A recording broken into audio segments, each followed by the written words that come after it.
All right, let's dive right into what is honestly the ultimate comparison. Today, in this explainer, we're going to pit two of the absolute most influential and legendary mythologies in human history right against one another. On one side, you've got the gods who ruled from the snowy peaks of Mount Olympus. And on the exact opposite side, we're looking at the staggering cosmic entities associated with Mount Kalash. Beings that are literally said to be powerful enough to destroy and recreate the entire universe. So we're going to look at what the original source texts actually say, and we'll do a completely neutral structural power scaling between them. It's going to be wild. Because here is the massive million-dollar question we're exploring today. If you somehow put Zeus, Hades, Poseidon, and those mighty titans into the exact same universe as Shiva, Vishnu, Kali, and the ancient Osiris, well, who actually comes out on top? To answer this, we're going to compare their raw strength, their legendary weapons, their domains, and honestly, some of their most terrifying abilities, pulling directly from the source texts. Okay, Section 1, Human Gods versus Cosmic Forces. To even start this matchup, we really have to understand that these two mythologies operate on completely fundamentally different baselines. The Greek gods, they are deeply, deeply human. Sure, they're powerful immortals, but Ares can actually lose battles, and Zeus can totally be outsmarted. They get jealous, they hold petty grudges, you know the drill. But over in the Hindu texts, the deities aren't just ruling over nature, they are the cosmic forces themselves. They aren't just powerful beings walking around in the universe, they are the actual mechanics of the universe itself. I mean, the texts describe time spans so unbelievably massive that they completely defy human comprehension. We're talking about the birth and destruction of entire universes happening in what these gods consider just breathing cycles. Just a single inhale and an exhale, and reality as we know it has completely lived and died.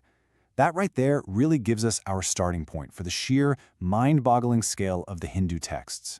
Moving on to Section 2, Kings of the Heavens, Zeus taking on Indra. So the absolutely crucial difference here is all about hierarchy. Zeus absolutely dominates the very top of the Greek pantheon. He's got this thunderbolt powerful enough to defeat primordial titans, right? He is the undisputed ceiling of his universe. Now, Indra is also this fiercely feared warrior. He controls celestial storms, he wields the vine Vajra, but in a lot of Hindu stories, Indra actually answers to higher cosmic gods. His vast power exists within a much, much larger, infinitely scaling hierarchy. Next up, Section 3, Rulers of Death, Hades versus Yama. On the surface, yeah, both of these guys are lords of the dead. But Hades acts a bit more like a warden. He rules this final, shadowy destination where souls just kind of wander. He's fairly passive in that regard. Yama, on the other hand, is the active judge of karma itself. He's actively evaluating every single earthly action a person took to determine that soul's ultimate fate. It's a highly active, morally absolute role. And to really understand Yama, you have to wrap your head around reincarnation. See, in Greek myth, the underworld is pretty much a permanent graveyard. You go there, you stay there. But in Hindu cosmology, death isn't an ending at all. It's simply a transition. It's a rebirth based entirely on your karma. So Yama is out there managing this constantly flowing, infinite system of cosmic energy. Which brings us to Section 4, Monsters and Cosmic Horror. When we start looking at the darkest, scariest parts of these texts, the staggering jump in scale is just undeniable. Greek horrors are mostly localized, physical threats, right? You've got a three-headed dog like Cerberus, or the multi-headed Hydra. Even gods of war and night fit within a somewhat physical, grounded reality. But Hindu horrors? They represent cosmic infinity. We're talking about the goddess Kali, completely covered in blood, dancing on battlefields during the literal destruction of evil. We're talking massive asuras fighting these relentless centuries-long wars, serpents that wrap themselves around entire worlds, and celestial arrows that summon immediate apocalyptic firestorms. And to really, truly drive home this sense of cosmic horror, let's look at Shiva in his form as Mahakala, a being who is deeply, intimately connected to time and the ending of universes. When he opens his third eye, he doesn't just, shoot a laser beam. The text says he is capable of instantly destroying entire realities. We're talking galaxies collapsing in a fraction of a second.